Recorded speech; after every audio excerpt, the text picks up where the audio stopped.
Finally, moving on to the recovery stage. The recovery stage of bowling is the winding down, allowing athletes' bodies to slow down gradually, and therefore is crucial for them to follow through with their action, trying to relieve as much stress off their joints as possible, avoiding any injuries that could occur. The most common injury for a bowler is ankle injuries due to the amount of force being put through the joint when slowing down, highlighting the importance of this stage. However, when following through, the athletes must make sure that they run to the side of the wicket, avoiding the warning from the umpire, as the protected area of the wicket is down the middle. As well as this, it is often the case that batsmen also hit the ball straight back at the bowler, offering a chance of a catch, making the follow through stage still incredibly important, as it can offer a wicket. This means when occupied with winding down the action, you should also be well aware of what the batsman is doing, with the possibility of a wicket by caught and bowled. And if you are not aware of this, a chance could go down, changing the game.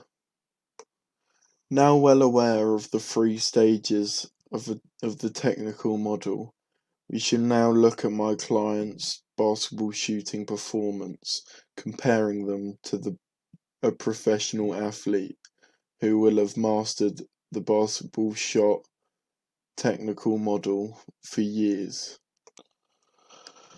As you know, the preparation phase of a jump shot is where an athlete must get themselves into the set position ready to shoot. The position entails many details in which positively affect an individual's shot before even executing it, giving them a higher success rate straight off the bat. Working from the feet up, the technical model of a basketball shot is shown by the professional performer, with his feet shoulder width apart, aligning your hips, making sure your body is straight onto the basket. Making sure of your balance, your right foot for a right-handed shot should often be slightly just in front of your left. Moving up to your knees, which should be bent about at a 45 degree angle, pointing towards the basket. This allows you to be ready to shoot as you catch the ball, ready to jump and explode upwards before shooting. This is an incredibly important stage of the preparations phase due to the power your legs give you, allowing you to get enough power on the ball to get to the basket. As shown in the perfect picture, arms should be bent again around this time at a 90-degree angle, with your left hand supporting the ball into your right. With the ball predominantly in your right hand, your wrist should be creased, ready to flick. This ball should only be sitting on your fingertips. And finally, in this stage, the basketball player's eyes should be focused on the basket, allowing you to gain a depth perception for your brain to know how much force you should be putting on the ball to give it the best chance of going in. Now, knowing what the technical model looks like, let's look at our client's shooting form. As you can see, this picture shows the preparation phase of my client has some good and bad things within it, which we will dissect now. Starting with the positives, her feet are in a great position, shoulder width apart, with her right just in front of the other, making sure that she has a balanced base. The next positive shown in this photo is that the ball is on her fingertips, allowing her to shoot, getting the ball out of her hands fluidly rather than it sitting deep in her hands. Moving on to the final positive of this preparation phase for my client, it is clear that she is her eyes are focused on the basket, allowing her brain to gain an understanding of how far away the target is. Moving on to the components of the technical model that need to be improved on, starting with her arms. These arms are bent, which is good, however, have both her elbows sticking out instead of her right elbow under the ball and her left just beside it. When preparing like this, it will make her shoot much less consistently to the perfect model, as the perfect model clearly shows an elbow under the ball directly in line with the basket, allowing for all the force to come from behind the ball in line with the basket rather than in two different angles, as she is using both her hands to propel the ball. The final negative for my client in the preparation phase is that her knees don't seem to be bent like the perfect model. This will make it feel difficult for my client to get enough power on the ball, as momentum comes all from the knees, allowing you to push the ball upwards, and with the knees straight, this can't happen. The knees being bent in the preparation phase is crucial as well, because if in the execution phase she does bend her knees, it means that the shot will be executed much slower than if her knees were already bent, leaving her with just a push up to do, rather than a slower bending the knees and then pushing upwards, making it easier for the defenders to block her with more time to recover. Moving on to the execution stage of this technical model, clearly being shown by Steph Curry. Steph Curry is arguably one of the best shooters of all time, and therefore will have perfected this technical model for the years that he was developing his skills. This photo clearly shows all the positives that our client should be looking for within a shot, starting with his jump and the power on his shot due to this jump.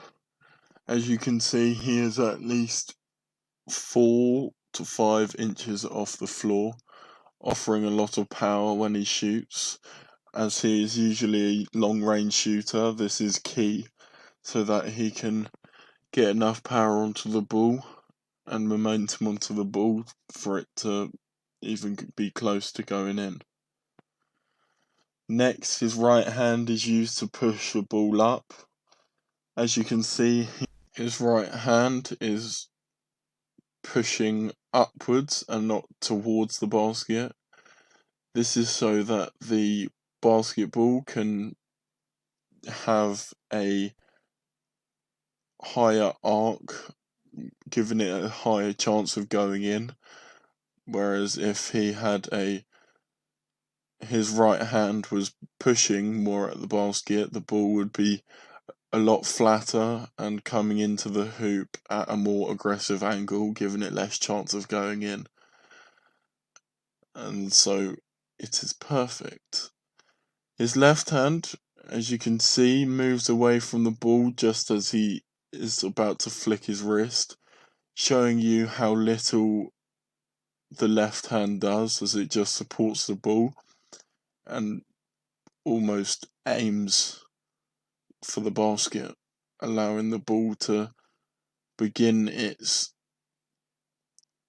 journey to the hoop on the right direction. The wrist, as you can see, begins to flick.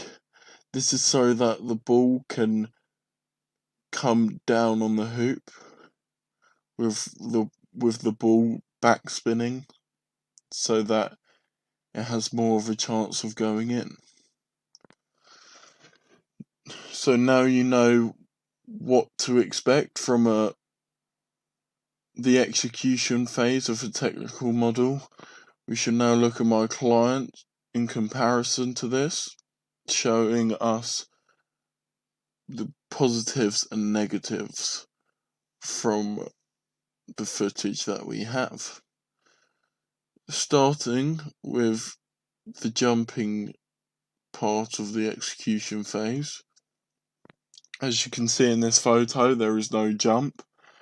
Correlating to the preparation phase, we saw that there was no knee bending, and therefore it isn't a surprise to us that our client didn't jump. This doesn't allow her to get nearly as much power on the ball if she was shooting further away from the basket, and therefore will hinder her performance. Then, looking at the ball being pushed towards the basket instead of up, this is almost at the technical model standard. However, it is slightly pushing towards the basket, and therefore, as we said, won't have as much of a chance of going in at that more aggressive angle. However, there is only a small adjustment to be made, as it was very close. Finally, one of the most important comparisons that should be made between these two photos is the factor of my client's left hand acting more as a way of pushing the ball alongside her right hand instead of just guiding it. This, as we said in the preparation phase, will hinder the consistency of her shot, as the ball isn't being pushed exactly in one direction, with forces almost colliding, and therefore she will find it harder to get the ball on target, as all the force isn't going in one direction like Stephen Curry's right hand does, right under the ball.